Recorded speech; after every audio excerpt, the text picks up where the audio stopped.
बिस्मिल्लाहिर्रहमानिर्रहीम। अस्सलाम वालेकुम। पाकिस्तान के शहर शहर आप देख रहे हैं K2 शहर।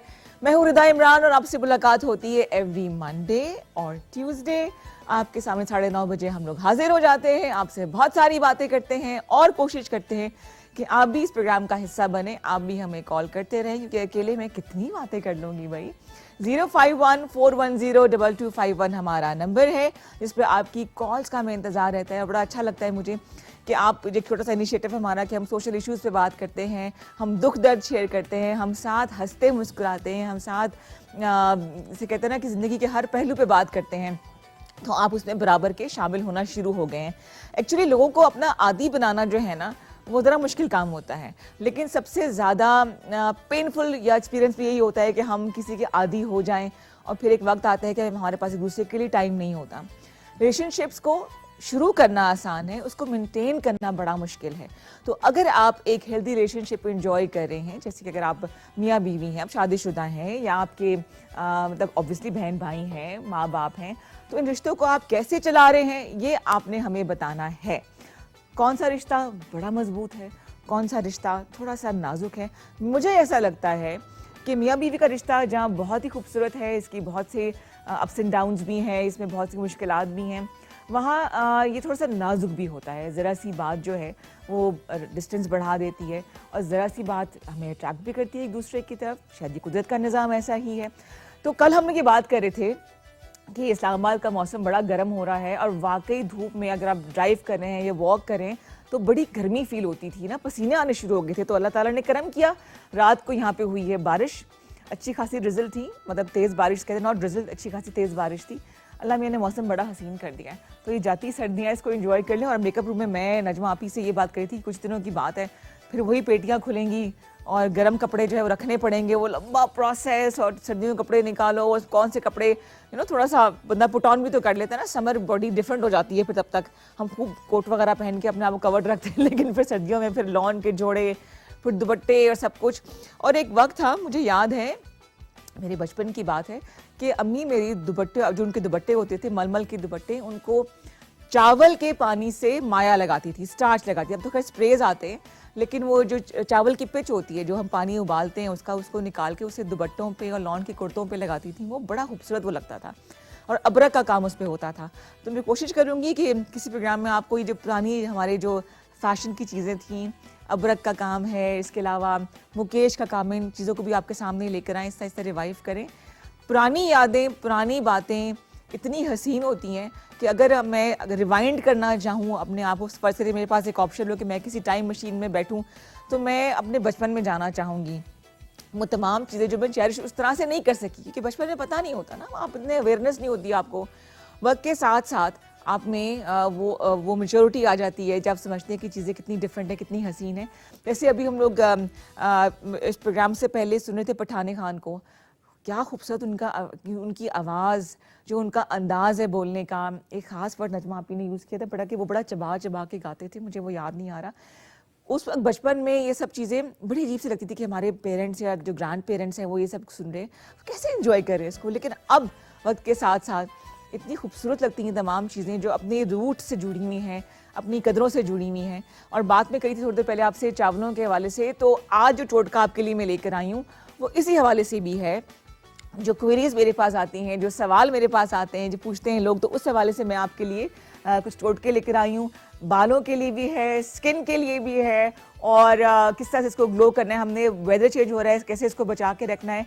2 सेगमेंट्स हैं जी हमारे पास, एक तो है इधर उधर से और फिर है टोटके। इधर उधर से मैं आपको लेके जा रही हूँ एक नाइजीरियन आर्टिस्ट है, उनकी वीडियो दिखाने के लिए। मुझे खुद पेंटिंग वगैरह का बहुत शौक है और मैंने सुना है कि अगर आपने किसी मुल्क की सकाफत देखनी है, अगर आपने देखना है कि वो कितने कल्चरली रिच हैं, कितना मतलब, तो वहाँ के जो है ना परफॉर्मिंग आर्ट को देखें, वहाँ के लोगों की जिंदा दिली के बारे में जानना है तो देखें कि उनका म्यूज़िक कैसा है, उनका अदब कैसा है, उनके शोरा क्या शायरी लिखते हैं। तो आपको एक नाइजीरियन आर्टिस्ट है जो कि अमेरिका में बेस्ड हैं, बाओ बाओ के नाम से ये काम करते हैं अपनी बेटी के साथ। ये पेंटिंग करते हैं, नॉर्मली पेंटिंग की जाती है ऑयल मीडियम में कर लें या वाटर मीडियम में करें, ब्रशेस के ज़रिए करते हैं या नाइफ़ के ज़रिए करते हैं, लेकिन ये अपने हाथों की मदद से इतने खूबसूरत पेंटिंग करते हैं, डिज़ाइन बनाते हैं, शुरू में मालूम नहीं होता कि ये हो क्या रहा है। बट वंस वो कंप्लीट हो जाता है तो एक टोटली डिफरेंट चीज़ हमारे सामने आती है। तो आइए सेगमेंट देखते हैं सबसे पहले इधर उधर से और फिर हम जाएंगे टोटकों की तरफ।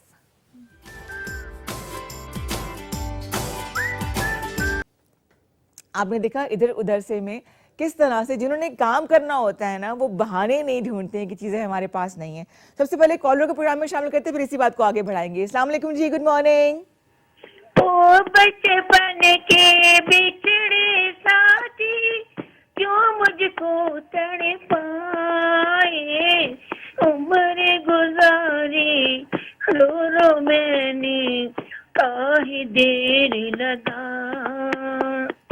आई न पतझड़ रहे साथ ढोलक भी बज रहा है। तेरा मेरा नित का प्यार, रिम झिम पड़े हुआ तेरा मेरा नित का प्यार, रिम झिम पड़े हुआ तेरा। अस्सलाम दुआ, क्या हाल चाल है? अल्लाह का शुक्र। मैंने कहा मेरी दोस्त बचपन की बातें कर रही है तो अचानक मेरे जहन में आ गया, क्योंकि आपको पता है कि मेरे अंदर सब कुछ मौजूद होता है। बिल्कुल जनाब, मल्टी टैलेंटेड हमारी दुआ। खाने ये बना लेती है, पेंटिंग ये कर लेती है, गाने ये गा लेती है, ढोलक ये बजा लेती है, ऑलराउंडर। ऑलराउंडर। ये पहले मुझे एक चीज कंफर्म कर दो, ये कि बाहर गार्डन में बैठ के तो नहीं मुझे कॉल करी, पहले से पहुंची हो पता ना हो मैं? बिल्कुल भी नहीं, वहाँ नहीं। अब थोड़ा मौसम चेंज हो गया ना यार, लाहौर आ गई हूँ, यहाँ थोड़ी धूप की तपिश तेज है, लेकिन मुझे बहुत अफसोस हो रहा है कि मैंने वो मिस कर दिया जो कल वहाँ पर छोटे छोटे ओले पड़े हैं। हाँ। चकवाल में भी और इस्लामाबाद में भी। यस, बारिश हुई है, बड़ा अच्छा मौसम हो गया, बड़ा हसीन मौसम। खाली बारिश ही नहीं हुई, छोटे छोटे ओले भी पड़े हैं। हाँ जी, बिल्कुल बिल्कुल बिल्कुल। तुम्हारे जाने का इंतजार कर रहे थे हम। मुझे वीडियोज आई है वहाँ से। क्या चीज? मुझे वीडियोज आई है, रिलेटिव की वीडियोज आई हैं। यस, अल्लाह का शुक्र है, शुक्र है कि मौसम अच्छा हो गया है और सेहत ठीक है। अल्लाह का शुक्र, सब कुछ ठीक ठाक। मैंने सोचा बड़ा हफ्ता 9 दिन 10 दिन छोड़ के फिर करूंगी कॉल, है ना। ये सी हम रोज रोज करेगा तो हमारा फोन वाला भाई बोलेगा अभी तो आप आया था। नहीं, ऐसे वो कुछ नहीं कहते बेचारे। कोशिश होती है कि मैक्सिमम कॉलर्स को प्रोग्राम में शामिल करें। अच्छा बुधवा, मैंने एक सवाल किया था कि अगर आपको रिश्तों की बात की जाए, रिलेशनशिप्स की बात की जाए, तो सबसे प्यारा रिश्ता कौन सा लगता है? दोस्ती ऐसा नाता जो सोने से भी महंगा। मेरे नजदीक दोस्ती बिल्कुल सही, लेकिन दोस्ती तो रिश्तेदारों से भी हो सकती है ना, जैसे माँ बाप से दोस्ती हो सकती है। तो मेरी है ना यार, मेरी है ना, आई है। अच्छा, वेरी गुड, तो बड़ी अच्छी बात है। बच्चे, बड़े, दरमियाने, born baby, middle, 1 to 2 years, 5 years, 10 years, सबसे दोस्ती, दरमियाने, मिडिल, यंगस्टर, हर किसी में मोस्ट पॉपुलर कौन है? मिस दुआ। मुझे आइडिया है, मुझे बिल्कुल आइडिया है, जिस तरह की तुम्हारी पर्सनालिटी है, यू आर लाइक दिस। अच्छी बात है, ऐसे ही होना चाहिए। मुझे अपने बच्चों से, और मैं कहती हूँ वालिदैन और बच्चे, बच्चे जो वालिदैन के बाद अगर सबसे इम्पोर्टेंट है ना, वो मेरे बच्चे हैं, और आपको भी आपके बच्चे, उनके अलावा कुछ नहीं। जैसे हमें फूल पसंद है, कलियां पसंद है, महक पसंद है, ऐसे बच्चे पसंद। वाह वाह वाह वाह वाह, क्या बात है, कुछ शायरी भी हो रही है आज तो। बड़ी आती है यार, किसी दिन छेड़ के तो देखो। मैं आपको अच्छा बताओ, सुनाओ कोई, क्या शेर सुना दो जाने से पहले पहले। सुना दूं? हाँ हाँ, अच्छा सा कोई। अच्छा। 2 ही घड़ियां मुझ पे गुजरती हैं कठिन, अर्ज क्या है, अर्ज क्या है? इरशाद, इरशाद। इरशाद, इरशाद बोलो। क्यों? इरशाद बोलो ना। अच्छा, मैं इरशाद ना बोलो, इरशाद, इरशाद। 2 ही घड़ियां मुझ पे गुजरती हैं कठिन, एक तेरे आने से पहले, एक तेरे जाने के बाद। आय हाय हाय हाय हाय हाय, क्या बात है, क्या बात है। छा गई दुआ, आ गई तो छा गई। थैंक यू सो मच दुआ, such a lovely person, full of life, और ऐसा ही होना चाहिए। इनसे 1-2 हफ्ते पहले मुलाकात भी हुई थी, अचानक छापा मारा दुआ ने, बहुत अच्छा लगा। खूबसूरत पेंटिंग करती हैं, गाने का शौक है इनको, और ऐसा ही होना चाहिए। इनके नज़दीक जो रिश्ता सबसे हसीन है वो है जी दोस्ती का रिश्ता, और ये दोस्ती हर रिश्ते में होनी चाहिए, माँ बाप से, बहन भाइयों से, बच्चों से, हस्बैंड वाइफ से। तो सवाल हमने आपसे किया कि सबसे हसीन तरीन रिश्ता आपको कौन सा लगता है, और इससे पहले इधर उधर से में आपको जो हमने सेगमेंट दिखाया था वो था बाओ बाओ, एक नाइजीरियन बॉर्न है, रहते हैं ये अमेरिका में है। इनकी ये एक पेंटिंग थी जो कि हाथ से पेंटिंग करते हैं, स्कल्पचर्स भी बनाते हैं। और बड़ा हसीन लगा मुझे, अपसाइड डाउन उन्होंने पोर्ट्रेट बनाया था, बड़ा हसीन, अपनी ही बेटी का। और बाद में तमीज़ इतनी लंबी इसलिए बांध रही हूँ कि बच्चों में अगर हम चाहें तो बचपन से ही, उनके इनिशियल एज से ही ये शौक डाल सकते हैं। ख़ासतौर पे पेरेंट्स जो लाइफस्टाइल फॉलो करते हैं, माँ बाप जो ज़िंदगी गुजारे हैं, जो उनके शौक है, जो उनका पैटर्न है ज़िंदगी का, उसी को बच्चे फॉलो करते हैं। तो अगर हम करेक्टर बिल्डिंग, जैसे कहा जाता है कि शुरू के 5 से 7 साल में बच्चे की पर्सनैलिटी बन जाती है, इन 5 सालों में हम ध्यान दें, अच्छे स्कूल, महंगे स्कूल, इंग्लिश की किताबें, इससे डेवलपमेंट नहीं होती है, किरदार नहीं बनता है। किरदार तो जिसे कहते हैं ना कि माँ की गोद तली दरसगाह होती है। तो घर का माहौल, हम उन्हें क्या सिखाना चाह रहे हैं, हम उन्हें क्या बनाना चाह रहे हैं, दीन की तरफ लाना है, किस फील्ड में लाना है, हम आहिस्ता आहिस्ता उनमें ये चीज़ें सिखा सकते हैं। उनमें इंसर्ट तो नहीं की जा सकती, ज़ाहिर बात है, दिमाग उनका अपना है, वो क्या सोचते हैं, लेकिन ये है कि हम उनको तरबियत का हिस्सा बना सकते हैं। प्लस जब भी हम बात करते हैं अच्छा इंसान बनाने की, तो उसमें ज़रूरी है कि जो बेसिक चीज़ें हैं, जिसके अंदर सच बोलना, किसी की हक तलफी ना करना, वो सब होना चाहिए। आइए जी, अब आपको हम दिखाते हैं, हमारा सेगमेंट है टोटके। बड़ी बड़े काम की चीज़ें लेकर आई हूँ मैं, बहुत ही काम की चीज़ें हैं, स्किन के हवाले से और बालों के हवाले से। प्रोग्राम के आगाज़ में मैंने आपसे जिक्र किया था किस चीज़ का, चावलों का। तो ये जो मैं आपके लिए एक मैजिक पोशन बना के लेकर आई हूँ, ये मैंने सुबह सुबह बनाया था, उठते ही ये मैंने काम किया। आंख मेरी खुल नहीं रही थी, लेकिन मैंने कहा ये मैं बना के लेके जाऊं। तो जिनके बाल डैमेज हो जाते हैं, ड्राई हैं, खासतौर पे एंड्स ड्राई हो जाती हैं, उनके लिए मैंने ये बॉटल तो खैर किसी और चीज़ की है, लेकिन मैंने उसमें ये मैजिक पोशन सा बना के रखा है। इसको सीरम कह लें या पैक कह लें। अच्छा, इसके लिए हमें 3 चीज़ें चाहिए। ये वो चीज़ें हैं जो कि किचन में होनी चाहिए और होती हैं। ऐसा कोई इंग्रेडिएंट मेरे पास नहीं होता जिसके लिए आपको बाजार जाना पड़े। अच्छा, इसके लिए हमने यूज़ करना है, जिनके बाल बता दूँ ड्राई हो गए हैं, डैमेज हैं, एंड से ख़राब हो रहे हैं, बहुत ज़्यादा वो डाई यूज़ करते हैं और शैम्पूज यूज़ करते हैं। पहले तो ये कि हफ्ते में बहुत ही ज़रूरत पड़े तो 2 दफ़ा आप शैम्पू करें। सिर्फ आप रिंस आउट भी कर सकते हैं पानी के साथ, बालों को खंगाल सकते हैं, वैसे भी हो सकता है। अच्छा जी, आपने यूज़ करने हैं बालों की लेंथ के मुताबिक, लेकिन ये जो सीरम है ये चलेगा तकरीबन हफ्ता 10 दिन चल जाएगा। इसकी शेल्फ लाइफ भी इतनी है, उसके बाद ही ख़राब हो जाएगा क्योंकि प्रिजर्वेटिव इसके अंदर नहीं है।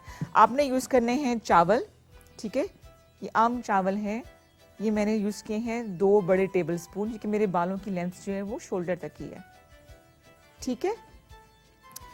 इसके अलावा फ्लैक्स सीड्स हैं हमारे पास, अलसी के बीज जिन्हें कहा जाता है। इसको अगर हम उबालें या पानी में भिगोएं तो इससे जेल सा बन जाता है। ये जेल चेहरे के लिए बहुत अच्छा होता है, वैसे नहीं लगाना, मैं आपको बताऊंगी। और आपके बालों के लिए भी बड़ा ज़बरदस्त ये मास्क है, एक लेयर सी बालों पे ले आते हैं, कोटिंग हो जाती है, जिससे बाल जो है ना वो बड़े शाइनी है, जैसे कि हमने कैरेटिन कराया वैसे हो जाते हैं। जिससे पे बालों में आप देख रहे हैं ना, ये जो थोड़ी बहुत जान आई हुई है वो इस सीरम की वजह से। ये मैंने सुबह सुबह लगाया ही है। और तीसरी चीज़ है जी, ये मेथी दाना, ये देखिए, मेथरे नहीं है, ये मेथी दाना है।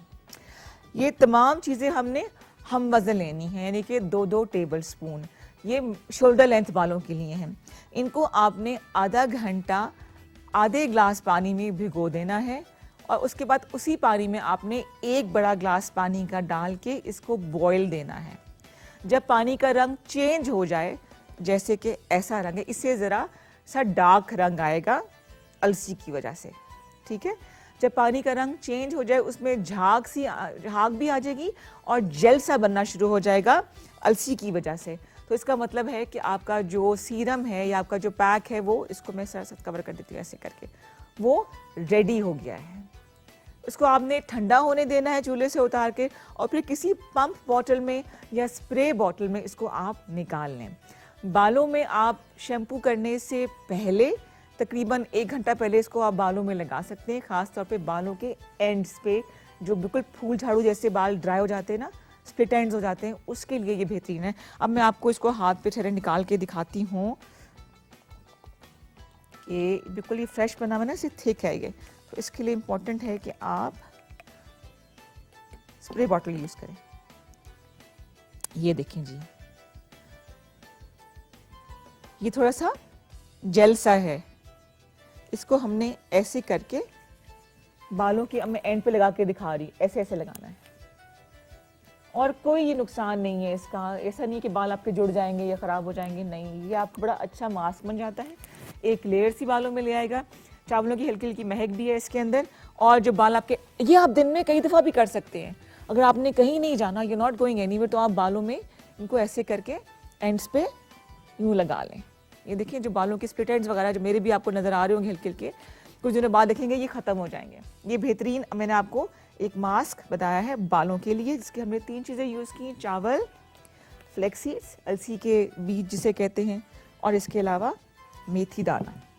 अच्छा जी, अब बात हो जाए कुछ हाथों की, क्योंकि हाथ जो हैं वो, अगर जो खवातीन ड्राइव करती हैं ज़्यादा या उनका बाहर जाना ज़्यादा होता है, और हाथों का चेहरे पे अगर हमने लगा लिए सन ब्लॉक, एक तो सन ब्लॉक आप घर के अंदर भी लगाएं, SPF 60 is more than enough, वो काफ़ी हमारे धूप की गर्मी के हिसाब से।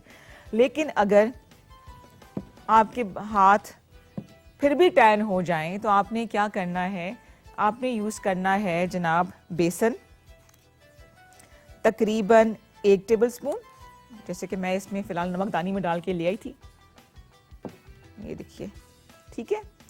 और फिर हमने यूज़ करना है कॉफ़ी जो कि ये ग्रैन्युल्स वाली होती है, दानेदार, पाउडर वाली यूज़ नहीं करनी है, ये भी आपने 1 चम्मच ही लेनी है। इसको आपने, अगर आपकी स्किन ड्राई है तो आप इसके अंदर आलमंड ऑयल डाल सकते हैं या जैतून का तेल डाल लें एज ए कैरियर ऑयल, और फिर आपने इसको पेस्ट बना लेना है। और अगर आपकी स्किन ऑयली है, चाहे आप हाथों पे लगा रहे हैं या नेक पे लगा रहे हैं, वैसे ये बेसिकली हाथ और पाँव के लिए है जो टैन हो जाते हैं, जिनके ऊपर एक्सफोलिएशन की ज़रूरत होती है, तो आप अरखे गुलाब डाल के इसको अच्छे से मिक्स कर लें और पेस्ट एक बन जाएगा। और फिर आप उसको हाथों पे लगा के थोड़ी देर के लिए छोड़ दें, जैसे ये जगह है नकल्स वगैरह, मेरे हाथों पे ज़रा कलर लगा हुआ है क्योंकि मैंने कल एक पेंटिंग करने की कोशिश की थी, वो लगा के आप इसको थोड़ी देर के लिए छोड़ दें, फिर इसको आप रब करें, क्योंकि इसके अंदर कॉफ़ी डली हुई है, दानेदार कॉफ़ी है, तो उसकी वजह से भी आपकी जो है ये स्क्रबिंग भी हो जाएगी, और जो आपकी स्किन का टैन है, जो धूप की वजह से रंग थोड़ा सा सांवला होना शुरू हो जाता है ना, वो भी ठीक हो जाएगा। लेकिन आपने इसको हफ्ते में 3 से 4 दफ़ा कर लें, सोने से पहले कम से कम 10-15 मिनट अपने आप को दें। आप जो भी अगर सीरम्स वगैरह बालों में लगाते हैं, चेहरे पे लगाते हैं या लगाती हैं, भाइयों के लिए भी आज प्रोग्राम देख रहे हैं, तो उनके लिए 15-20 मिनट पूरे दिन में, ऐसा कोई मसरूफ़ इंसान नहीं होता जिसके वो 15-20 मिनट ना निकाल सकें, तो आप ये ट्रीटमेंट्स कर सकते हैं। ख़वातीन जो घरों में हैं वो दिन में किसी भी वक्त ये कर लें, तो उनकी स्किन जो है वो आहिस्ता आहिस्ता बेहतर होगी। इट विल टेक टाइम, क्योंकि इसमें कोई प्रिजर्वेटिव्स नहीं है, कोई केमिकल्स नहीं है, ये तमाम ऑर्गेनिक चीज़ें हैं, ये तमाम घरेलू टोटके हैं जो कि टाइम लगता है। लेकिन ये जो मैंने आपको एक मैजिक पोशन बताया ना, ये बालों के लिए, मैंने इस 4 से 5 हफ्तों में कोई 3-4 दफ़ा बालों को डाई किया। I was not satisfied with my colour. मैं कभी लाइट ब्राउन कर रही हूँ, कभी डार्क, फिर मीडियम ब्राउन पे मैं वापस देखें आ गई हूँ। तो मेरे बाल बहुत डैमेज हो सकते थे अगर मैं ये सीरम्स और ऑयलिंग वगैरह ना करती तो। ठीक है जी, तो आज मैंने आपको 2 टोटके बताए हैं। 051-410-2251 पे कॉल कीजिए। अगर आपने कोई मेरा टोटका यूज़ किया है, कब से बताई जा रही हूँ, तो कोई असर हुआ तो वो भी बताइए। और अगर आपके पास कोई ऐसा टोटका है जो आपने आजमाया है, तो वो आपने लाजमी करना है, सदका जारी है, किसी और का भला भी हो जाएगा। तो फिर से बता दूं, 051-410-2251 हमारा नंबर है, इस पे आप कॉल कीजिए और हमारे प्रोग्राम में शामिल हो जाइए। सवाल मैंने आपसे किया था कि रिश्तों में सबसे हसीन रिश्ता आपको कौन सा लगता है? मुझे लगता है माँ बाप का रिश्ता। एज अ पेरेंट मुझे खुद भी ऐसे लगता है कि सबसे ज़्यादा बेगर्ज बेलॉस, इसमें कोई लालच नहीं होता, जिसमें कोई कारोबारी डील शामिल नहीं होती। बाकी तमाम रिश्तों में कोई ना कोई मुझे लगता है कि लालच या गर्ज होता है, लेकिन माँ बाप जो अपने बच्चों से प्यार करते हैं उसका कोई नेमुल बदल नहीं है। ये बहुत बड़ी ब्लेसिंग है। अगर आपके पेरेंट्स आप पे सलामत हैं, अल्लाह ताला ने उनको साया आप पे रखा हुआ है, तो कदर कीजिए, उनको टाइम दीजिए। और अगर आप खुद भी पेरेंट बन गए हैं तो बच्चों को एहसास दिलाएं कि कितनी बड़ी ब्लेसिंग उनके पास है। तो जनाब प्रोग्राम को आगे बढ़ाते हैं, आपसे बहुत सारी बातें करते हैं। ब्रेक लेनी है जी हमने, कि बातें ही करनी है अभी हमने? ब्रेक लेते हैं जी।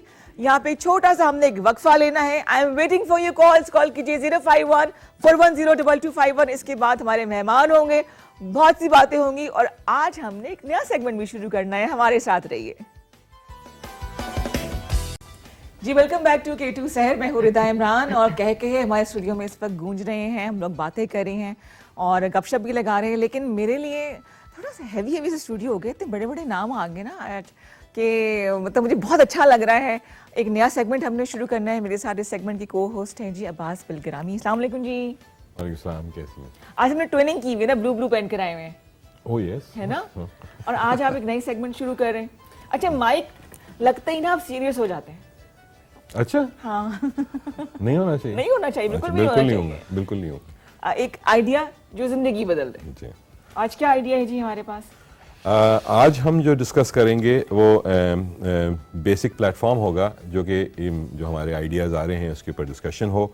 कुछ चीज़ें ऐसी जो कि लोगों ने की हैं इससे पहले पाकिस्तान के अंदर, और कुछ नए काम कर रहे हैं। उस हवाले से जो हमारे गेस्ट हैं वो तो ऑफ कोर्स उनकी वजह शोहरत तो बहुत मुख्तलिफ है और बहुत सी चीज़ों में है, लेकिन वो उनका एक और ऐसा रुख जो कि शायद वो इस सोसाइटी के लिए कुछ बेहतर कर रहे हैं, तो उनसे वो बात की जाएगी। बल्कि यूँ समझ लें कि आज हम लोगों को मोटिवेट कर रहे हैं इनकी सक्सेस स्टोरी सुना के, एब्सोल्युटली, कि कैसे यहाँ तक पहुँचे। बहुत बड़े नाम हैं जी।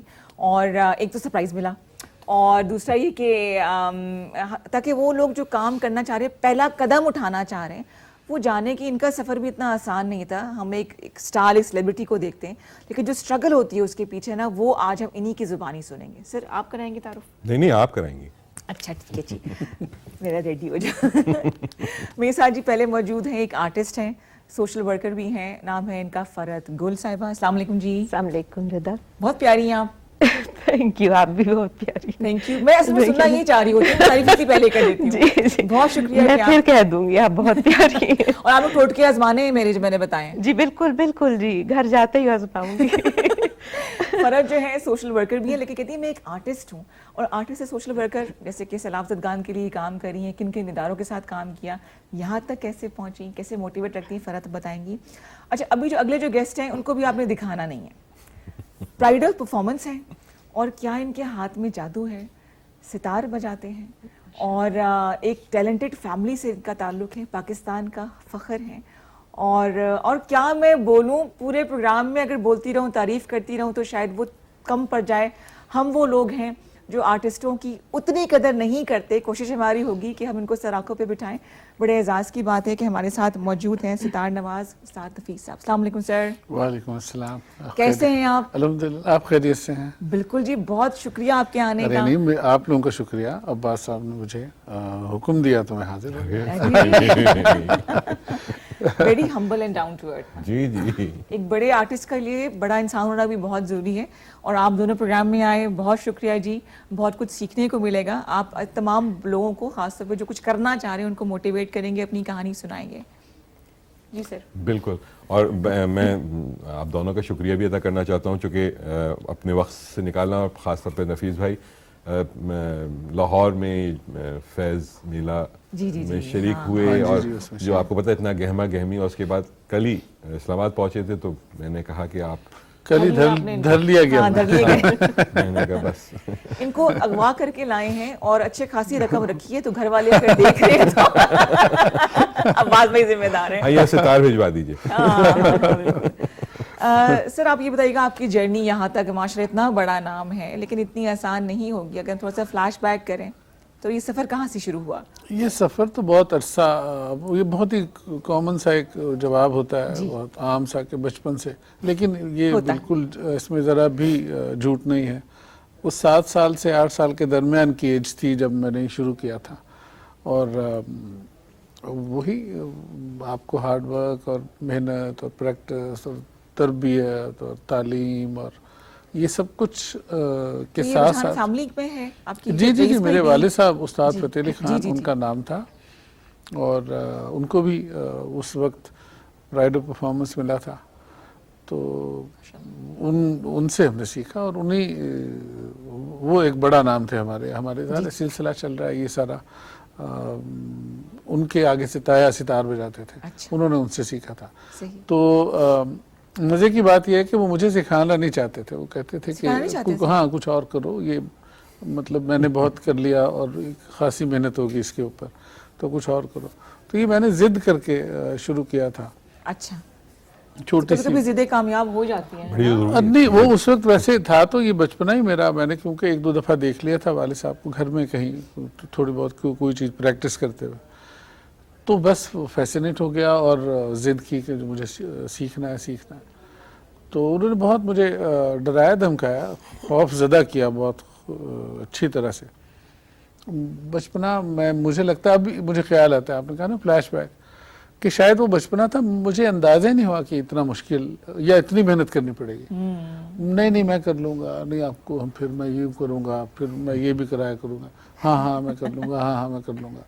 वो जब शुरू हुआ कुछ 7-8 महीने साल के करीब हुआ, तो अंदाज़ा हुआ कि ये तो मतलब ये तो सीरियस हो गए हैं। हाँ। ये तो सचमुच उसी तरह से इनका बर्ताव हो गया है, सख्ती उसी तरह की, और मतलब सुबह 3:30 बजे उठना और 3:30 बजे? हाँ जी, डेली? हाँ जी, और 2.5 से 3 घंटे उस वक्त प्रैक्टिस, दिन के कोई 8 घंटे 7 घंटे रियाज। हाँ जी आपको देने होते हैं, जिसमें आपको बीच में सीखना भी होता था। फिर उसी को उसी दिन तैयार करके, जैसा उन्होंने कह दिया, इतनी रफ्तार हो तो उतनी रफ्तार करके, इतना क्लियर हो, इतना परफेक्ट हो। रात को सुनाना है, अगला लेसन लेना है जो शायद अगले दिन सुबह सुनाना होता था। तो स्पीड खासी तेज रखी उन्होंने। उसकी वजह एक दिन मैंने पूछी कि आप क्यों नहीं सिखाना चाहते थे, अगर शुरू किया तो इतनी सख्ती से। हाँ। तो उन्होंने कहा कि उसकी वजह यह है, मेरी औलाद में से कोई नहीं होता, कोई भी होता तो उसकी मर्जी है, जितनी चाहे मेहनत करे, जितना चाहे सीखे, जितना चाहे लायक हो या ना हो। तुमको अगर उठाना था सितार तो तुम्हें फिर अच्छी तरह से, यही एक ऑप्शन है तुम्हारे पास। आपके पास ये राइट नहीं है कि नहीं अब तो बच्चे को नींद आ रही है। अच्छा, फिर नहीं, उस्ताद बन गए फिर वो। उन्होंने कहा फिर तुमको करना था, फिर तुम्हें ये अच्छी तरह से आपको करना, आपकी जिम्मेदारी हो जाती। तो उन्होंने मुझे इसलिए बताया कि शुरू में डराया धमकाया भी इसलिए था। अच्छा। कि अगर उठाओगे तो फिर ऐसे नहीं होगा कि नहीं आज तो आज छुट्टी कर लो, हाँ भूख लगी है या आज तो सर में दर्द है, तो तुम्हारे साथ ऐसा नहीं। तो फिर हुआ नहीं।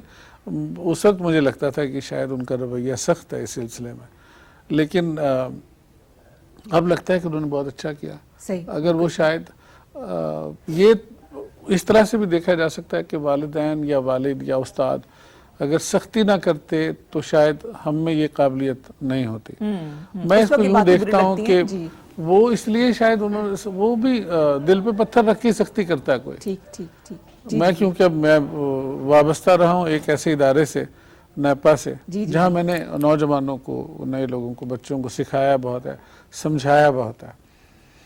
म्यूजिक समझाना और साथ में सिखाना ही दो मुख्तलिफ चीज़ें हैं। साथ में इस बात की भी बहुत तरबियत दी है कि मेहनत क्यों करनी चाहिए और उसका फायदा क्या होता है। सही। जब तक ये आजकल के बच्चे शॉर्टकट्स नहीं ढूंढते, वैसे और हम भी ढूंढते थे। शॉर्टकट तो बिल्कुल अगर मुमकिन हो तो ले लेना चाहिए, लेकिन अगर नामुमकिन हो तो फिर तो नहीं है। हाँ, शॉर्ट लिव्ड ही होता है वो भी, अगर शॉर्टकट हो भी तो बहुत हो ही नहीं सकता। और जैसे नफीस भाई ने कहा 8 साल की उम्र में मुझे उस पे वॉरेन बुफे जो दुनिया के एक अमीर तरीन कंसल्टेंट्स में से शुमार होता है, जिनके बारे में कहा यह जाता है कि बिल गेट्स उनसे 10 मिनट के लिए मिलने आया था और वो 2 घंटे बैठा रहा था।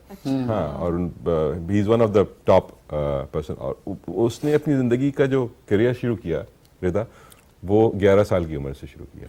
पहला जो काम किया, ठीक। तो वो ये कहता था कि उससे कोई पूछता था कोई रिग्रेट है ज़िंदगी में, तो वो ये कहता था कि हाँ है। मैं सोचता हूँ कि मैंने 8 साल की उम्र से गिनना शुरू किया। बड़ी अच्छी उम्र होती है वाकई। वो कहते हैं ना, वो जो पालने में पाँव नजर आने शुरू हो जाते हैं, जो मिसाल है वाकई बचपन से ऐसे ही होते हैं। अच्छा, हमारे पास नफीस भाई का कुछ एक पैकेज है जो तैयार किया गया है, हम लोग समाप्त तो नहीं कर सकते, लेकिन आइए देखते हैं जी।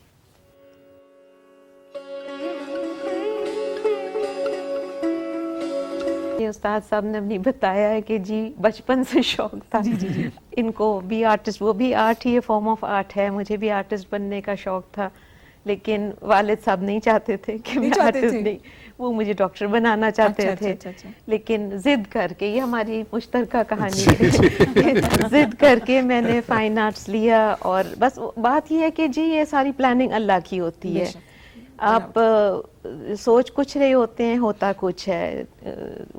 कर लिया आर्ट, फाइन आर्ट्स हो गया, सब हो गया, शादी हुई, बच्चे हुए, टाइम नहीं मिला कुछ करने का।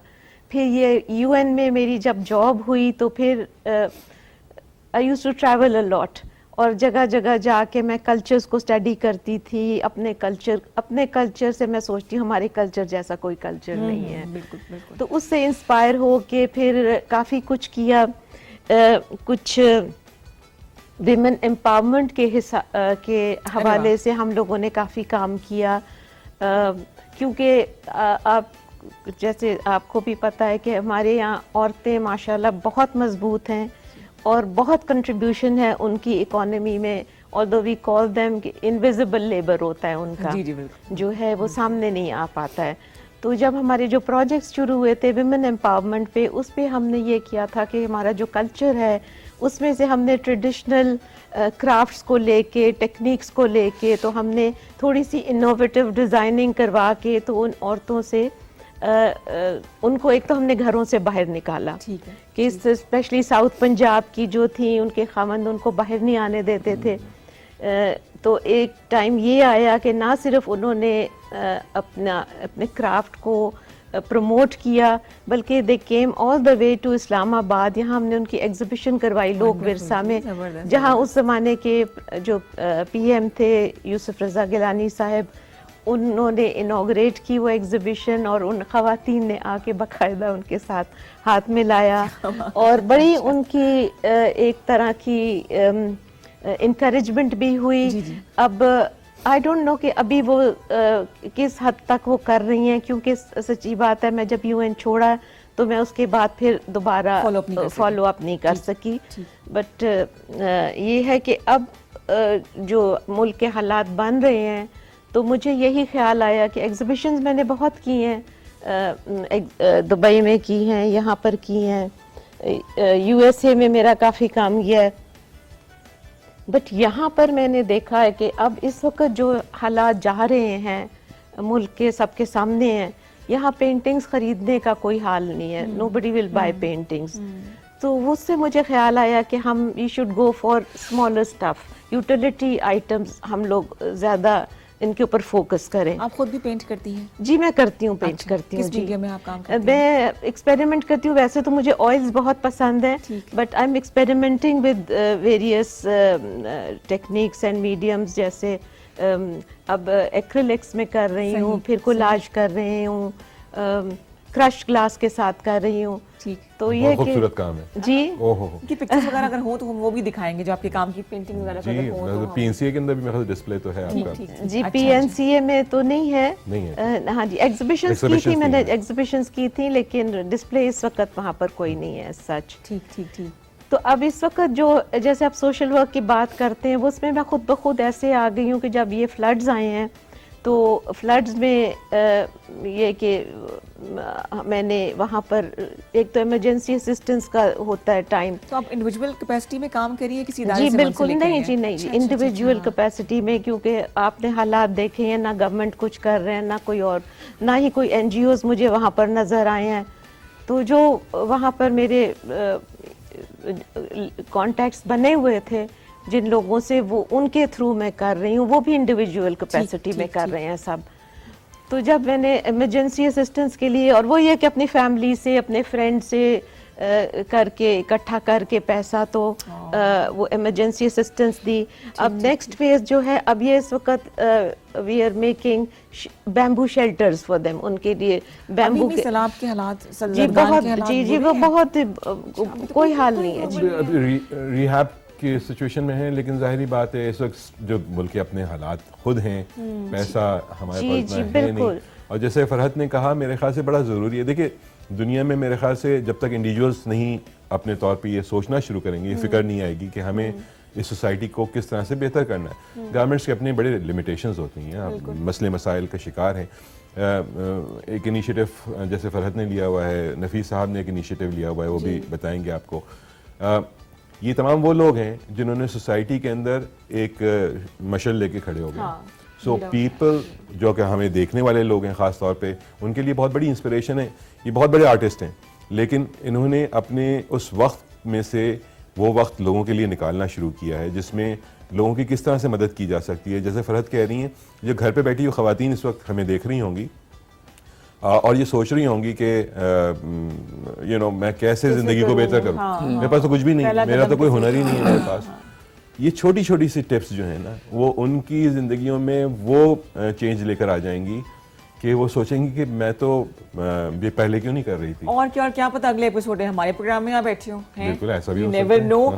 तो ऐसे बहुत से आइडियाज आपको देंगे। हमारे साथ मौजूद है फरहत गुल हैं, मेरे साथ को होस्ट हैं बास बिलग्रामी साहब, प्लस ये कि उस्ताद नफीस मौजूद है हमारे पास। बहुत सी बातें करेंगे। 051-410-2251 हमारा नंबर है, इस पर कॉल कीजिए।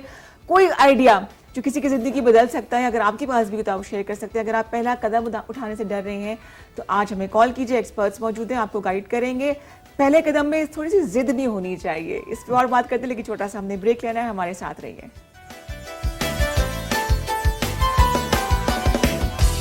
जी जनाब, वेलकम बैक। K2 सैर में खुश आमदीद कहते हैं। मैं हूँ रिदा इमरान और मेरे साथ मौजूद है बास बिलग्रामी। और बड़ी इंटरेस्टिंग हम एक बात कर रहे थे कि एक शिकायत फनकारों को होती है बास कि जी लोग इतना उनको इनकरेज नहीं करते, कुछ हमारे लिए कोई वेलफेयर का काम नहीं होता। जी बिल्कुल। और इनफैक्ट लोग सोच तो रहे होते हैं बहुत सी जगहों पे इस बारे में, लेकिन उस वक्त ज़्यादा सोचते हैं जिस वक्त वो आर्टिस्ट किसी अस्पताल में नज़र आता है हमें, या किसी परेशानी में बैठा हुआ होता है, और लोग फिर संजीदा हो जाते हैं और बड़ा अपनी मोहब्बत का इजहार कर रहे होते हैं। लेकिन क्यों ना ऐसा हो कि ये मौका आए ना कि उसको उस जगह बैठ के जिसने पूरी ज़िंदगी उस सोसाइटी को सर्व किया है, एंटरटेन किया है, उनके लिए उनकी खुशियों का हिस्सा बना है, तो उसको शुरू से क्यों ना किया जाए। और ये बात लोग सोच रहे थे, लेकिन नफीस भाई ने इसको मेरे ख्याल से कुछ 2-3 साल से पहले, मतलब ये कोविड आया था तो उसके बाद जी, सिलसिला शुरू हुआ उसी था। दौरान ये सब तो नफीस मेरे ख्याल से आप भी बताइएगा थोड़ा सा, बट ये है बड़ी खूबसूरत चीज़ जो इन्होंने की। बहुत कम लोग हैं सर जो किसी और के लिए सोचते हैं। हाँ, शायद ये यूं समझे तो मैं तो, क्योंकि मेरा खुद ताल्लुक उस कबीले से है। अच्छा, कम्युनिटी कह लें, आप एक कबीला कह लें, कि जो परफॉर्मिंग आर्ट से अच्छा, आपकी गुस्ताखी करिए, एक बात मैं आपकी काट रही हूँ बिकॉज आपके लिए एक सरप्राइज कॉल है जी हमारे पास। पहचानना है आपने कि कौन है? ठीक है जी, लेट्स सी हमें कौन ज्वाइन कर रही जी। जी अस्सलाम वालेकुम। वालेकुम। थोड़ा सा आप बोलेंगे कौन बात, नहीं नाम ना बताए, कहाँ से कॉल कर रहे हैं? मैं आफ्ताब इसरार बोल रहा क्या सरप्राइज है, अभी भी सरप्राइज। हूँ। जी जी जी जी जी नफीस आया था, नफीस। जी अस्सलाम वालेकुम सर, खैरियत से हैं? आप क्या खैरियत, ठीक ठाक? आपकी यार नफीस, आपको देखे मुझे आपका बचपन याद आ गया जब आप मेरे प्रोग्राम में आए थे, छोटे छोटे। असल में मेरी ज्यादा दोस्ती जो थी आपके वालिद साहब थे। जी अल्लाह जन्नत नसीब करे। बहुत बड़ा आदमी था, बहुत बड़ा। उनकी मेरे साथ बड़ी दोस्ती थी, तो हम बैठ के घंटों बातें करते रहते थे ना। कुछ ऐसी जाती बातें भी कर सकते जो मैं आपको बता नहीं सकता। तो उसके साथ बड़ी, और आप छोटे छोटे थे यार। जी मैं भी, रईस भी। जी तो एक दिन उन्होंने कहा मुझे कि यार मेरे बच्चे हैं, हम लोग शाम के वक्त ना बैठ के कोई सतार बजाते हैं, कोई डांस करता है, कोई वादन बजाता है। तो मैंने कहा इनको टीवी पे ले आना है। तो फिर हमने आप लोगों को टीवी पे आप आए ना हमारे। तो पहला प्रोग्राम सर आपका आफ्ताब साहब के साथ था? जी बिल्कुल। उस प्रोग्राम का मुझे नाम भी याद है, तालियां उसका नाम था। चले शुक्र है आपने तालियां भी बजा दी, अब तक बज रही है तालियां। सही है। अच्छा तो जी बोलिए। नफीस, उस वक्त मुझे लग रहा था कि ये लड़का जो था ना, ये दुनिया में अपना नाम करेगा, और अल्लाह का बड़ा काम है। आपकी मेहरबानी और आपकी दुआओं से सब कुछ सर। ये तो अगर से मुझे कहना चाहिए कि उस्ताद नफीस, लेकिन क्योंकि तुम मेरे बच्चे हो। नहीं मैं बिल्कुल, आप सही, बिल्कुल नफीस ही कहिए मुझे। लेकिन आप अपनी जगह पे तो उस्ताद हो, उसमें कोई शक नहीं है। आपके सामने नहीं जनाब। अच्छा, कैसा आपने इनको सर नफीस को आपने कैसा इंसान पाया? नाम कितना नफीस है? नफीस तरीन है ये, नफीस नहीं है। आपकी बड़ी, ये तो बहुत अच्छा है। असल में पता क्या, ये खानदानी लोग हैं, ये मतलब जैसे हम समझते हैं ना, इनके वाले साहब बहुत बड़े आदमी थे, बहुत बड़े आदमी। इतना बड़ा आदमी और इतना, मतलब है जैसे कहते हैं ना, ऑन द ग्राउंड, पूरे डाउन टू अर्थ इंसान था ना। बिल्कुल ऐसे। तो मतलब उस वक्त दो सितार बजाने वाले, एक उस्ताद शरीफ और एक उस्ताद फतेह अली खान था। उस्ताद शरीफ अपने जात में उस्ताद, और ये उस्ताद थे जो कि लोगों को सिखाते थे ना। अच्छा। तो उस्ताद फतेह अली खान साहब बहुत अल्लाह जिन्होंने जन्नत से करे, बहुत नेक आदमी, बहुत दरवेश आदमी है जहली ना। उसको दुनिया से कोई दिलचस्पी नहीं थी नजर। बिल्कुल ऐसे। तो बहुत, मैं तो हमेशा जब भी मुझे याद आता दुआ करता था। तो बड़ा अच्छा लगा मुझे बहुत खुशी हुई आपसे बात कर। और इनकी मतलब हर्ष की बात है कि रिजा नफीस की बिल्कुल शक्ल अपने वालिद साहब जैसी है। अच्छा। बिल्कुल, हाँ बिल्कुल वालिद साहब जैसी। अब तो बहुत से लोग कहते हैं एकदम चेहरा वैसा। मेरे बारे में भी ऐसे ही कहते हैं। और मुझे तुम्हारे बारे में कहते हैं, लेकिन मैं इतना खूबसूरत नहीं था मेरे ख्याल नफीस से। Thank you thank you thank you. अच्छा, अब्बास आप कुछ कहना चाह रहे थे? जी, मैं तो आफ्ताब साहब अस्सलाम वालेकुम। आपसे बस ये पूछना था, आपने जब देखा था और आपने ये सोचा था कि ये एक वक्त आएगा कि इस वक्त ये दुनिया में पहचाने जाएंगे, तो क्या एक ऐसी क्या खुसूसियत थी जो आपको ऐसा लगा कि नहीं, पता क्या, बात ऐसी चीजें होती हैं जो है आप सोचते नहीं, अल्लाह की तरफ से आते हैं कि यार ये ऐसा होगा ना, ऐसा होगा ना। मतलब आप किसी को कैलकुलेट तो नहीं कर सकते ना कि ऐसा हो जाएगा। तो मेरे बहुत सारे ऐसे दोस्त हैं जो बड़े टैलेंटेड थे, लेकिन अब मेरी तरह जीरो हुए हैं, बिल्कुल कुछ भी नहीं है। तो ऐसे कोई बात नहीं, ये तो कुछ नहीं है। लेकिन ना, क्योंकि जिसके सरपरस्ती में ये तरबियत हासिल कर रहा था ना, तो मुझे लग रहा था कि मैं अब इनका छोटा भाई जो सवाल में बजाते रईस, वो भी बहुत बड़ा आर्टिस्ट है यार, बहुत बड़ा आर्टिस्ट। तो आप लोगों की दुआओं से है सर सब। नहीं, जिन लोगों ने आपको, मैं एक चीज बताऊं, आपकी मैं माजरत बात काट रहा हूं, हम लोग बड़े मैं अपने आप को या अपने उस वक्त जो भी लोग थे मेरे इर्द गिर्द, मेरे हम उम्र, हम सीखते भी थे, काम भी करते थे, मेहनत भी करते थे। एक बहुत ही बड़ी ब्लेसिंग मुझे लगता है कि उस वक्त एक ऐसे इलाके में हम चले गए जहां सारे दुआएं देने वाले, सरपरस्ती करने वाले, निगरानी, ये इन लोगों ने बड़ी निगरानी रखी हम पे। अच्छा। हाँ, इधर मत जाना, या इधर क्यों देखा, या ये, हाँ, इन सब ने बहुत किया हमारे साथ। नफीस पता क्या वजह, उस वक्त टेलीविजन था, एक फैमिली था ना, बिल्कुल ऐसा था। हर जो बंदा ना अपने बच्चे समझता था, अपने भाई समझता था, हर एक तरीके से। बिल्कुल ऐसा था। तो कुछ लड़कियों को हम बहनें भी समझते थे, इसमें कोई शक नहीं। कुछ ये मत कहना, ये भी होता था इस जमाने में ना। लेकिन ऐसा असल में बात यह है कि अल्लाह ताला ना सिलेक्ट करते ना, अल्लाह ताला ने आपको सिलेक्ट किया कि आपने ये मुकाम हासिल करना है, और अल्लाह ताला ने आपको दिया। मेरी कोई कोशिश नहीं है, आपने बनना ही था। तो आपने, आपकी बस मेहरबानी, आपकी दुआएं और आप। बहुत शुक्रिया जी, थैंक यू सो मच, आपने कॉल किया और प्रोग्राम में आपको बकाए तंग करते रहेंगे। हमने बात की नफीस ने मेरे साथ एक वादा किया सर, वो पूरा कर लेना। जी जी जी, इंशाल्लाह। बिल्कुल, इस दफा जरूर। मैं हाजिर हूं। थैंक यू जी सो मच जी। आफ्ताब अहमद इसरार साहब ने हमें ज्वाइन किया, उनके साथ पहला प्रोग्राम तालिया नफीस साहब ने किया था, और हम इससे पहले बात कर रहे थे जो एक आप काम करें फनकारों के लिए। वो ये कोविड के दिनों में इस बात में, वैसे मेरा शुरू से इस तरफ मेरा रुझान है बहुत अरसे से। एक तो ये कि जी मैं क्योंकि एक रवायती म्यूज़िक को रिप्रेजेंट करता हूँ, मैं ये कंटेम्प्रेरी को भी करता हूँ, बट मेरी साइड ये है। तो इसके लिए कुछ ना कुछ, जब मैं कराची नहीं गया था, यहीं था, तो यहाँ तब भी मैं कुछ ना कुछ, कोई ना कोई एक्टिविटी लगा रहता था। मेरा बिलीव ये है कि अगर कोई काम अगर बहुत ही कम लेवल या कम मिकदार में भी होता रहे, तो कम से कम उसकी जड़ जो है वो कायम रहती है, और वो कभी ना कभी दोबारा से ग्रो करना शुरू करता है। तो वो एक जो हम सुनते आए हैं कि जी ये तो फन या तो मर गया है, या तो मरता जा रहा है, या हमारे हाथों से निकलता जा रहा है। हमारे इलाके का रवायती परफॉर्मिंग आर्ट्स की मैं बात कर रहा हूँ।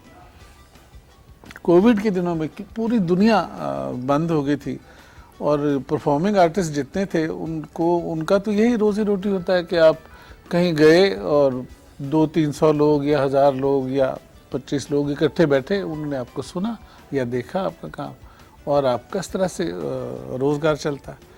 कोविड में तो ये सब बंद हो गया था, और कितना अरसा ये बहुत बंद रहा। तो उस दौरान वो जो मसाइल ढके रहते हैं, आपकी छोटी छोटी आमदन के ज़राए उसको कवर करके रखते हैं, वो एकदम से सामने आने शुरू हुए। परफॉर्मिंग आर्टिस्ट की मैं बात कर रहा हूँ। तो फिर ये मेरे अंदर बहुत शिद्दत इख्तियार कर गया कि ये कुछ, हर बंदा अपने लिए वो कोई ईफल टावर तो नहीं बना सकता। तो कुछ ना कुछ मिलके ऐसे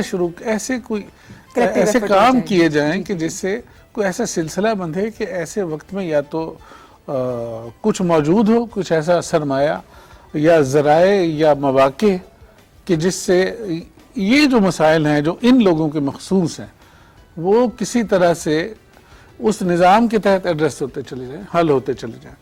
तो उस सिलसिले में मैंने बहुत चीज़ें सोची, वो अपनी बिसात से बड़ी चीज़ें भी सोची, सोचने में कोई बुराई नहीं है, कोई हर्ज नहीं। और मुझे जैसे मैंने अभी जिक्र किया कि मुझे बचपन में ऐसे मैं इतना ब्लेस्ड था कि इस तरह के संजीदा सरपरस्त मुझे मिले। इस बारे में मैं बड़ा ब्लेस्ड हूँ कि मुझे दोस्त बहुत अच्छे मिले। उनमें से एक अब्बास साहब यहाँ पे बैठे हैं नहीं, अच्छे दोस्तों आप हैं, इसमें तो कोई शक नहीं। इन लोगों से मैंने मशवरा करना शुरू किया। एक और मेरी आदत है कि हर बात खुद से ही तय करके करने से कई दफ़ा आप बहुत मुंह की खाते हैं, बुरी तरह से। तो मशवरा करना, दूसरी राय लेना ही बहुत ज़रूरी है। अपने दोस्तों को इकट्ठा करके इसको प्लान्स मेरे ये हैं कि ज़राए एक तो सरमाया कुछ इस फंड रेजिंग के ज़रिए लोगों को इन्वॉल्व करके, कम्युनिटी को इन्वॉल्व करके इकट्ठा किया जाए और उसको उस सरमाए को इस तरह से चैनलाइज किया जाए कि जो डायरेक्ट इस तरह के या तो ज़राए पैदा करे कि जिससे ये जो परफॉर्मिंग आर्टिस्ट हैं उनके काम आए, है ना, ज़रूरत के वक्त, ज़रूरत। और इसमें यह भी नहीं है कि हम वजीफे बांधे। वजीफे बांधने से मेरा बिलीव है कि आप नाकारा हो जाते हैं, आप मेहनत करने की दिलचस्पी नहीं रहती। तो अगर आप ज़राए आमदन किसी तरह से काम करने के मौके पैदा कर देंगे तो आप काम भी करेंगे, मेहनत भी करेंगे और आपके पास आमदन के ज़राए भी पैदा होंगे। और दूसरी बात यह है कि हमारे यहाँ अक्सर आर्टिस्टों में या स्पेशली म्यूजिशियंस में तालीम नहीं होती उनकी औलाद को ज़्यादातर। उसकी वजह यह है कि बहुत बचपन से, जैसे मैं शुरू हो गया था, लेकिन वो तो मैं लकी रहा कि मैंने साथ साथ वो भी जारी रखा और ये भी जारी रखा। वो जल्दी से बच्चों को अपने साथ लगा लेते हैं तो वो स्कूल उनका मिस हो जाता है। और हमारे यहाँ का आर्टिस्ट इसलिए पीछे है, हमारे यहाँ का परफॉर्मिंग आर्टिस्ट या म्यूजिशियन, क्योंकि वो कम्युनिकेट नहीं, उसको वो तरीके नहीं आते, वो तरबियत ही नहीं है उसकी कि वो किसी के साथ, किसी गैर मुल्की के साथ खास तौर पे वो कैसे एक्सप्रेस करे अपने आर्ट को या अपने आप को। ये इसका एहतमाम किया जाए। तीसरा उनका मसला होता है रिहाइश का। अच्छा, ठीक। तो ये भी हमने एक डिस्कस की थी बहुत तफसील से। ये अगेन ये मेरी बिसात से बड़ी चीज़ है। इसमें मैं ज़ाहिर है कुछ और लोगों को, सोसाइटी के जो फ़ाल लोग हैं उनको शामिल करूंगा। और इसमें ज़रूरी, ये मुमकिन ही नहीं है कि ये शायद एक हफ्ते में हो जाएगा या एक महीने में हो जाएगा या साल में हो जाएगा। ये लंबा प्रोजेक्ट है, लेकिन लंबे से मुराद सदियों का भी नहीं होगा। कुछ अरसे में इंशाल्लाह इसकी कुछ शेप होगी। और ये इनकी रहाइश का या जो अकोमोडेशन का जो एक मामला होता है वो किसी लेवल पे अगर हम फिलहाल इस्लामाबाद पिंडी में उसको किसी तरह सेटल कर सकें और इसको फिर बाद में बढ़ावा दे सकें। हमारा जो फनकार है उसके माशी मसाइल इतने हैं, वो क्या परफॉर्म करे, रोटी कपड़े से निकलेगा तो मेरे ख्याल से जो अगर दिखा जाए तो वो घर के खर्चे चलेंगे तो फिर फनकार मतलब ओवरऑल खास तौर पे जो जिस वक्त से हम गुजर रहे हैं ये तो बहुत ही मुश्किल, पाकिस्तान के हिसाब से मुश्किल तरीन दौर इसलिए है क्योंकि आबादी के जिस जगह पे हम पहुंचे हुए हैं इससे पहले आबादी उतनी नहीं थी। तो ये देखिए आबादी जब बढ़ती है तो कंपटीशन भी बढ़ जाता है, लोग ज़्यादा हो जाते हैं, उनका काम और ख़ास तौर पे जैसे नफीस भाई ने कहा कि वो जो कोविड ने एक तो इम्पैक्ट डालना था। अच्छा देखिए हर एक लेयर है चीज़ों की जो आपकी नेसेसिटीज़ हैं और आपकी लग्जरीज हैं। जो परफॉर्मिंग आर्ट्स को सुनने वाले लोग हैं वो एक तरह का लग्जरी, उनके लिए तो लग्जरी हो जाती है। अब वो उसको तो इग्नोर कर देते हैं, लेकिन जो इग्नोर करते हैं तो वो आर्टिस्ट जो कि छोटा तबला बजा रहा था, सारंगी बजा रहा था, घरों पे बैठा हुआ था, वो जैसे नफीस भाई ने कहा कि उसने पढ़ा भी नहीं तो वो लोगों को पढ़ा भी नहीं सका जी, तो उसके पास तो सोर्स ऑफ इनकम खत्म होते ही चले। बिल्कुल सही, बिल्कुल तो पहले दिन से पहले दिन। अच्छा हमारे एक शिकायत आप दोनों से है कि हमारे मुल्क में उस आर्टिस्ट की इतनी कदर नहीं होती अनलेस एंड अनटिल वो पड़ोसी मुल्क चला जाए, उसको एक टैग लग जाए कि उसने वहाँ पे काम किया, वो फिर वो शूट करते हैं उसकी। चाइना की बात कर रहे हैं? नहीं चाइना की बात नहीं कर रही, समझा दे रहे ना मैं क्या कह रही हूँ। समझ तो गए आप, है ना? मुझे पता मैं समझ भी नहीं मैं तो समझता भी नहीं। काम की बात समझ आते हैं, हाँ, अच्छा। लेकिन जब वापस आता है तो फिर वो एक सुपरस्टार बना होता है। ये व्हाई इज दैट? हम में क्या कमी है?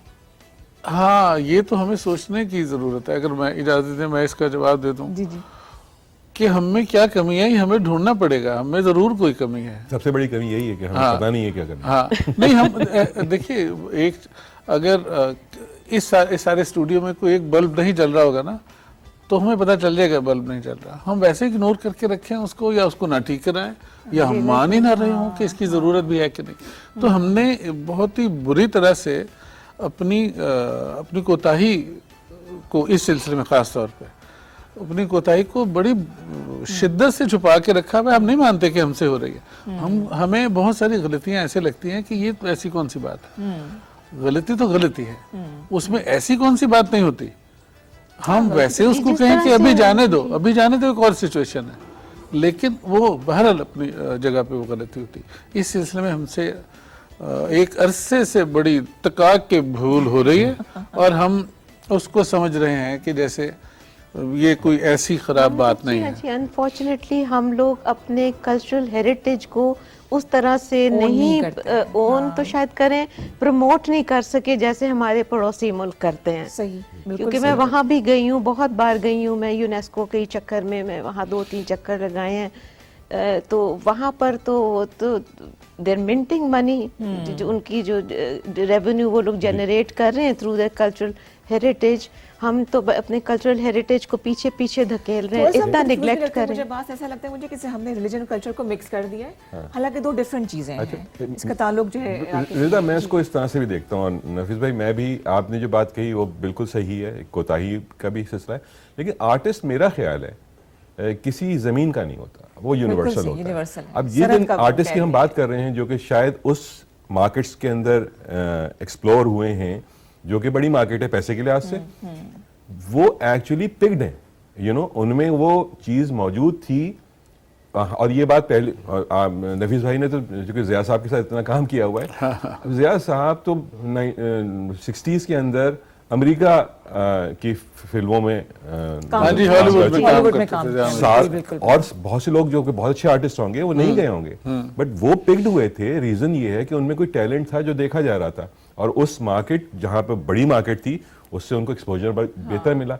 हमारा ये है कि चूंकि द क्लोजेस्ट मार्केट हमारा पड़ोस ही हो सकता है, तो वहां से हमें शायद वो मिल रहा होता है। लेकिन ये बड़े अच्छे लोग हैं जो कि पाकिस्तान में, जाहिर बात है लिमिटेशन है, पैसे की भी है, और हमारे पास इतनी बड़ी मार्केट भी नहीं है, तो जिस मार्केट में चले जाते हैं वहाँ पर वो मकबूल भी होते हैं, और फिर जब वो मकबूल होते हैं तो हमें एहसास होता है अच्छा ये तो बड़े मकबूल हो गए। तो जैसे नुसरत फतेह अली साहब, अगर पीटर गैब्रियल ने वो शो नहीं किया होता, तो हम पता नहीं शायद उस नजरिए से देखते ही नहीं उसको। बिल्कुल सही। अच्छा, एक चीज और आपकी, मैं सिर्फ बात को मैं यूं समझ कंटिन्यू करूंगा। ये तो है कि वो जो लोग कहीं किसी और जगह कामयाब होते हैं, अच्छी मार्केट में, वो पिक्ड होते हैं, ठीक है। लेकिन बहरहाल मैं अगर किसी चीज को पिक करूंगा, मुझे दिखाई दे कि 4 ऑप्शन होंगे, तो उसमें से एक मैं लूंगा, है ना, जो मुझे बेहतर लगेगा। तो हम वो नहीं कर रहे हैं, वो हमसे होता है। आपको किसी आर्टिस्ट पे पैसा नहीं लगाना, मत लगाइए, आप कम से कम उसके बारे में बात तो कर दें, कहीं इनकरेज तो करें। और ये तो हर, जैसे फॉर इंस्टेंस स्पोर्ट्स में आप देखिए, अब शुक्र है कि हमारे यहाँ क्रिकेट के अंदर थोड़ा सा रुझान बढ़ा है, तो वो जो लड़के, टैलेंटेड लड़के थे, अब वो सरफेस आउट होना शुरू हुए। तो आप बिल्कुल सही कह रहे हैं। PSL में आप देखें ना, हर दफा नया एक लड़का आ जाता है। आपने एहतमाम किया, बहुत सारी जगहों पे ट्रायल्स किए, लोगों को बुलाया, उनमें से चूज करना शुरू, है ना। तो वो जमा होना, लोगों को बताया जाना कि हमारे पास ये है, अगर चाहिए तो हाजिर है, वो हमारे यहाँ नहीं हुआ। और मेरा ख्याल है कि उसकी वजह बहुत ही बेसिक सी है और बहुत ही मुख्तसर सी, कि हम जल्दी से, स्पेशली परफॉर्मिंग आर्ट्स के लिए, हम खुद ही फैसला करने के बड़े शौकीन हैं कि कौन बहुत अच्छा है। ये अच्छा भाई, नहीं, आपका एरिया ही नहीं है भाई, आप इसको तस्लीम क्यों नहीं कर लेते? आप किसी काम के आदमी से मीडिया पे देखें, आपको डॉक्टर मिल जाएगा घर में बैठा हुआ, रिसर्चर मिल जाएगा, एनालिस्ट मिल जाएगा, क्यों हुआ ऐसा? नहीं। इस पे हम बात करेंगे छोटे से वक्फे के बाद। बड़ी इंटरेस्टिंग बात हो रही है। 051-410-2251 पे कॉल कीजिए, अपनी राय का इजहार कीजिए। आप देख रहे हैं K2 सैर रिदा के साथ।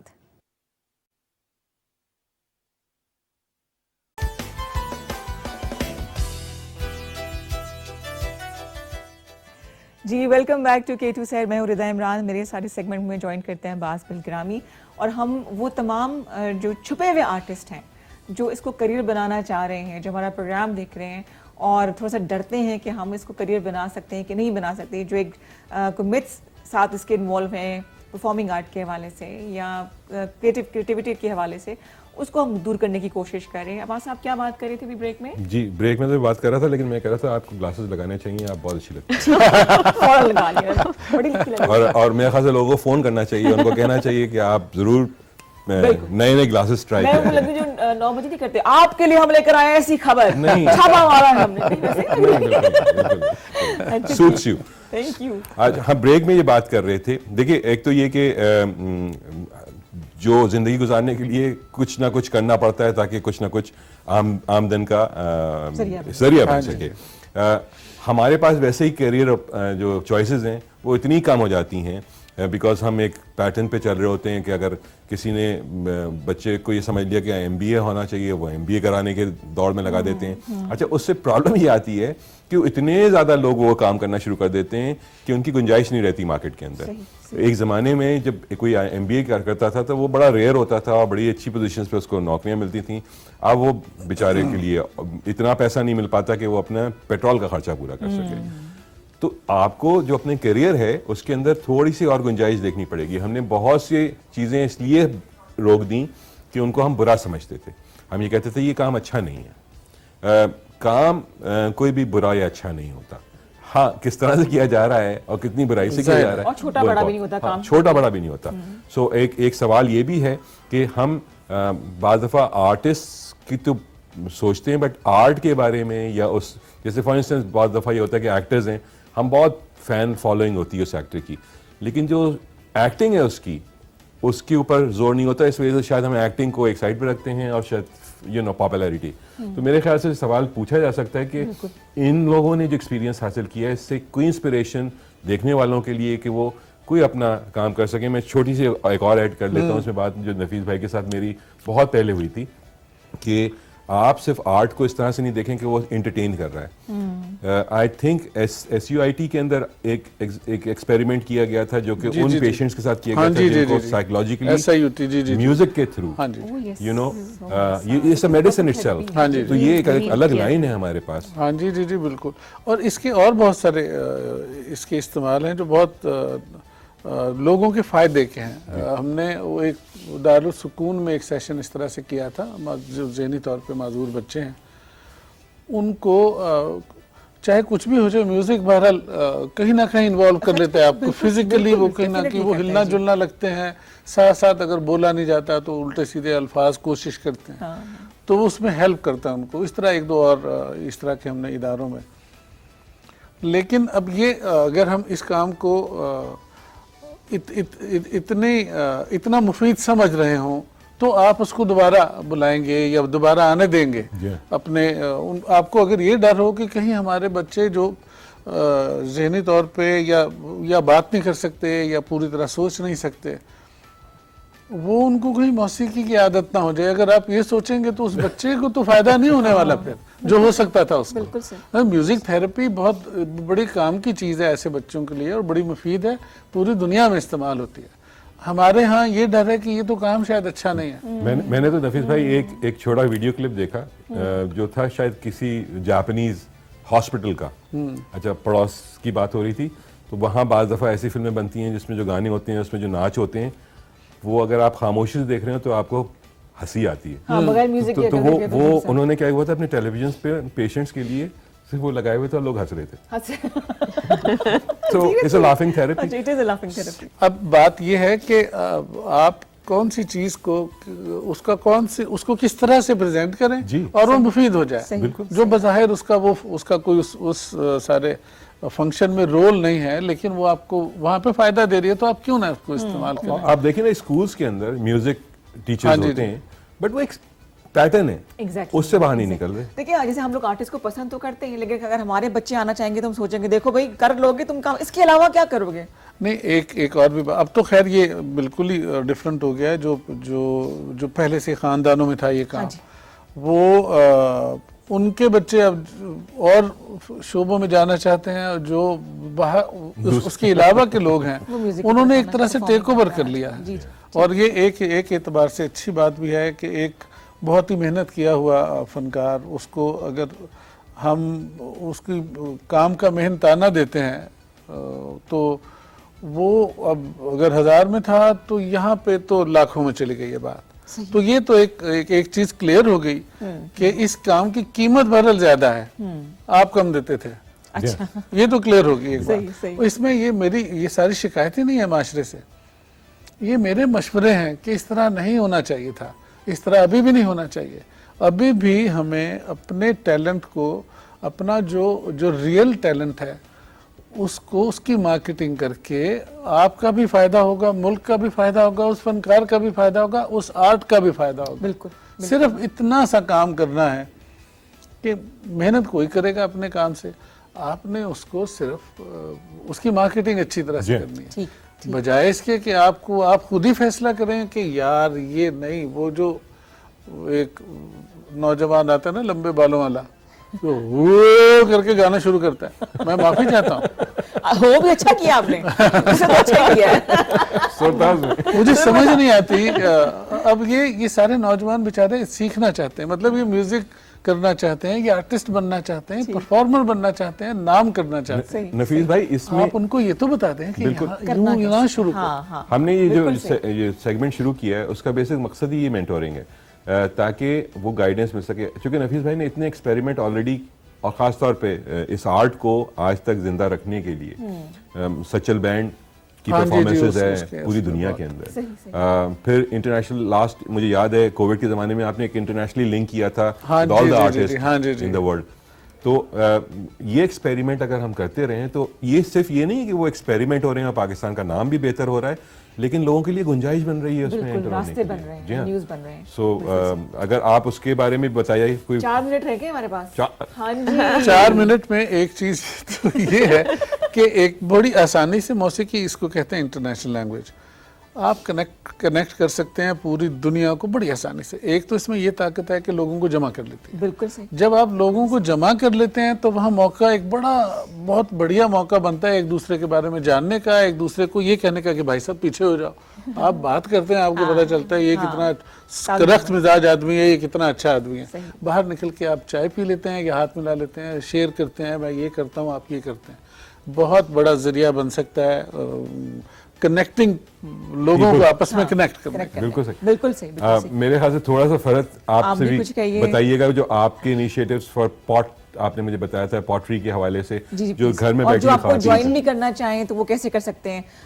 नफीस भाई आपके सोशल मीडिया पे अवेलेबल है, जो आना चाहते हैं इस फील्ड में वो कैसे रब्ता करें? पे फरक से नफीस अहमद फेसबुक, दैट्स इट, नफीस अहमद। ठीक है जी, ठीक है मैम, आप बताइएगा। जी मेरा है जी, इंस्टाग्राम पर है मेरा art.फरहत के नाम से, और फेसबुक पर पहले तो मेरा art.फरहत के नाम से ही था, अब मैंने रिस्टोरिंग डिग्निटी के नाम से किए। वो इसलिए कि ये जो फ्लड विक्टिम्स हैं उनके लिए, कि वो अपनी डिग्निटी को कैसे दोबारा से रिस्टोर करें अपने पैरों पर खड़े होकर, इसलिए मैंने अपने उस पेज का नाम restoringdignity.fg के नाम से उसको मैंने चेंज कर दिया। और आपसे रब्ता करना चाहे तो इन्हीं प्लेटफॉर्म पे इन्हीं कर दिया जी, हाँ जी। या मेरा व्हाट्सएप का नंबर है 0300 4124949। आपने अपनी जिम्मेदारी पर नंबर बता दिया भैया? अब तो बता दिया। ठीक है, कोई बात नहीं, I have nothing to hide जी। दोस्त आएंगे फूलों वाले, गुड मॉर्निंग। कोई अच्छा, मेरा इंस्टाग्राम को मुझे अभी याद आया, वो है म्यूजिक दोस्त। म्यूजिक दोस्त, हाँ ये बताइए ना, जो सीखना चाहते हैं वो आपसे जाकर रब्ता कर सके, अपना करियर बना सके, जो हमारा मकसद है इस सेगमेंट का।